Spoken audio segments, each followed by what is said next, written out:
If you want to be an artist, you just have to make art all the time. Art directs my life. I always did it as soon as I could pick up a pencil and paint.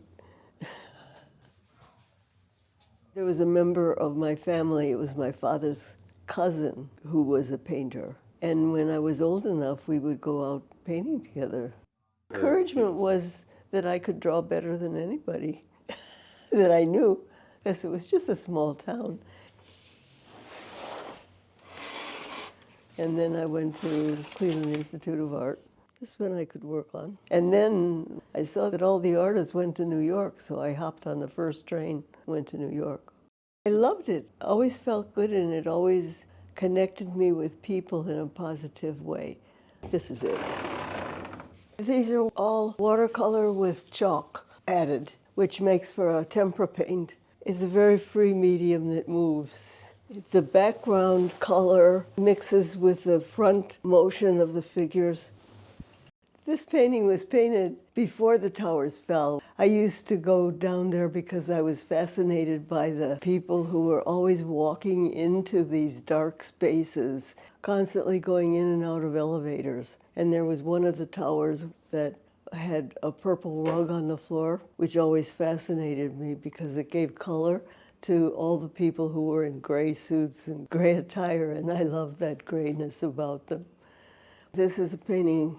I started out with a group of figures who were sitting at a table having conversation and so forth, and it seemed to me that they had something very heavy on their minds. Their minds were elsewhere. Then I looked at the painting for a while, and I thought of Hiroshima. It was at the time when the monument was constructed. That's the famous tower that has been left as a monument to the Hiroshima bombing of Japan. But it was entirely a mind piece of my own. I mean, it has no reality whatsoever. Well, this painting is a transition into walking the streets and looking into the windows of all kinds of places. And there was a lot of reflections because there were buildings on both sides of the street and up and down the avenues. So you have things that are very large, like the woman with the eye looking over the city. And the people were very intense. The disassociation that people have with each other, like the men, always fascinated me. They were engaged within themselves as much as with each other. This painting is a culmination of a lot of the other paintings that have led up to this one. This painting I did when I was laid up. I said, oh, I have this big canvas here. What am I going to put on it? And I went into my files. And then when I saw this particular picture, I said, that's it. And then based everything else on that.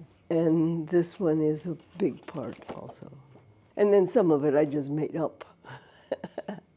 Someone liked this one because they liked this little figure that's peeking out of all this chaos. Some of the figures are smaller in the front of a large figure. Why is that? You have to think about that a little bit, that could possibly happen. No, it doesn't really happen, but you experience it, you see it because of the reflections that occur. This one is reflections also. It's in Times Square. I'm passing by a window. I shoot from a distance. I get a lot of information inside and outside of the window, all in one shot. And that's something that's new. This painting is a new one in that regard. The thing is that when we pass by in a situation like that, we rarely ever stop and look at the images because you're moving and seeing everything at a rapid rate. And the action in this one is in and out from the distance to the foreground. Of course, the artist just plays with that and makes a composition out of it. It's not just a piece of reality. AI would not be able to catch it like that. It's the connection with other people that is part of the joy of being an artist, because you're a total person on your own with your own thoughts all the time. I married an artist.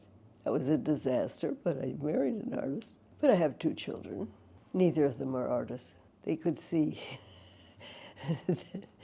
they wanted to do other things. But I found that I really liked not being married. I liked my own thoughts and to do whatever I felt was important. It's satisfying to know who you are, to know who one is inside. That was good, wasn't it?